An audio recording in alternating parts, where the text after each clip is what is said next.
Backward में गए तो मैं बैकवर्ड हूं बोलना। भाइयों और बहनों, मैं बैकवर्ड का आदमी हूं, ये कांग्रेस वाले मुझे सता रहे हैं।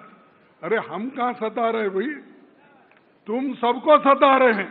वो हमेशा झूठों के सरदार है, झूठ बोलना ही उनका काम है, गुमराह कर रहा है। और झूठ बोलने वाले प्राइम मिनिस्टर देश का और समाज का कभी भला ही नहीं कर सकते। अब बैकवर्ड तो खुद ही मोदी साहब बोलते हैं। जब वो पहले अपर कास्ट में थे, लेकिन बाद में जब वो चीफ मिनिस्टर बने, अपना नाम उन्होंने, अपने कम्युनिटी का नाम उन्होंने बैकवर्ड लिस्ट में डलवा लिया। किसी को पता ही नहीं चला। हम लोगों को भी पता चला जब वो एमपी बने और प्राइम मिनिस्टर बने, और उन्होंने शुरू किया अपनी चालबाजी। हर जगह बैकवर्ड में गए तो मैं बैकवर्ड हूं बोलना। भाइयों और बहनों, मैं बैकवर्ड का आदमी हूं, ये कांग्रेस वाले मुझे सता रहे हैं। अरे हम कहां सता रहे भाई, तुम सबको सता रहे हैं। तुम सबको सता रहे, सबको मट्टी में मिला के तुम अकेले जिंदा रहना चाहते हैं, और ये नहीं चलेगा। चल गया, एक बार, दो बार, तीन बार चल गया, इसके आगे नहीं चलेगा, क्योंकि वो हमेशा झूठों के सरदार है। झूठ बोलना ही उनका काम है। लेकिन लोगों में चीड़ क्यों नहीं आ रही, मेरे को समझ में नहीं आया। 2 करोड़ नौकरी दे दो बोले, झूठ बोले। 15 लाख में काला धन बाहर से लाके पैसे दूंगा बोले, वो भी झूठ बोले। एमएसपी का बोले, वो भी झूठ बोले। मैं बैकवर्ड क्लास का इनकम बढ़ाऊंगा बोले, कहां बढ़ाए भाई, वो भी झूठ बोले। हर चीज मोदी जी झूठ बोलते रहते हैं। इसीलिए मैं हमेशा कहता हूं, मोदी जी ये झूठों के सरदार हैं। अपने जीवन में, खासकर पार्लियामेंट जैसे एक सदन में, वो झूठ बोलते हैं। इसका मतलब क्या है, लोग उसकी परीक्षा नहीं करते।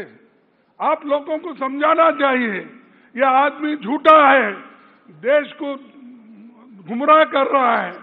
और झूठ बोलने वाले प्राइम मिनिस्टर देश का और समाज का कभी भला ही नहीं कर सकते। भाइयों, सामाजिक न्याय 18वीं लोकसभा में चुनाव का सबसे अहम मुद्दा लेकर हमने आगे बढ़ा था, और हमारे को उसमें यश मिला। लेकिन थोड़े से 20-25 सीट अगर हमारी आते तो ये बीजेपी की और मोदी जी की तख्ता पलट हो जाती थी। और हर किसी भी समाज को ये 3 चीजों की आवश्यकता है। उस समाज में 3 चीजें होना जरूरी है, या 3 चीजों में एक चीज होना तो जरूरी है। एक है आपके विचार, और दूसरा है, यानी विचार बोलो, बुद्धि बोलो, ये इम्पोर्टेंट है, या हमारे शिक्षण। दूसरा है मनुष्य बल, मानसिक बल, मनुष्य बल और आर्थिक बल। ये 3 बल में अगर एक भी बल तुम्हारे पास नहीं है, तुम आगे नहीं बढ़ सकते। अब आप देखिए, किसी भी समाज का अब जो वीकर्स, बहुत से अपर कास्ट के लोग होते हैं, कितने होते हैं? हर गांव में 2%, 3% होते हैं। अब सर्वे जो हो रहा है, इसके मुताबिक और हमारे तेलंगाना के और कर्नाटक के लोग जो खोज कर निकाल रहे हैं, सबकी एक्सरे जो कर रहे हैं, उसमें 5%, कहीं 10% निकले हैं। और वो 5% लोग ही देश के हुकूमत बनाते हैं, देश के हुकूमत को बिगाड़ते हैं। तो क्यों?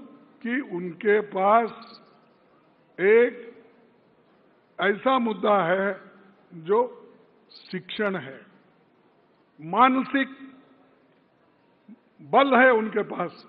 उस मानसिक बल से वो लोग आगे बढ़ते हैं।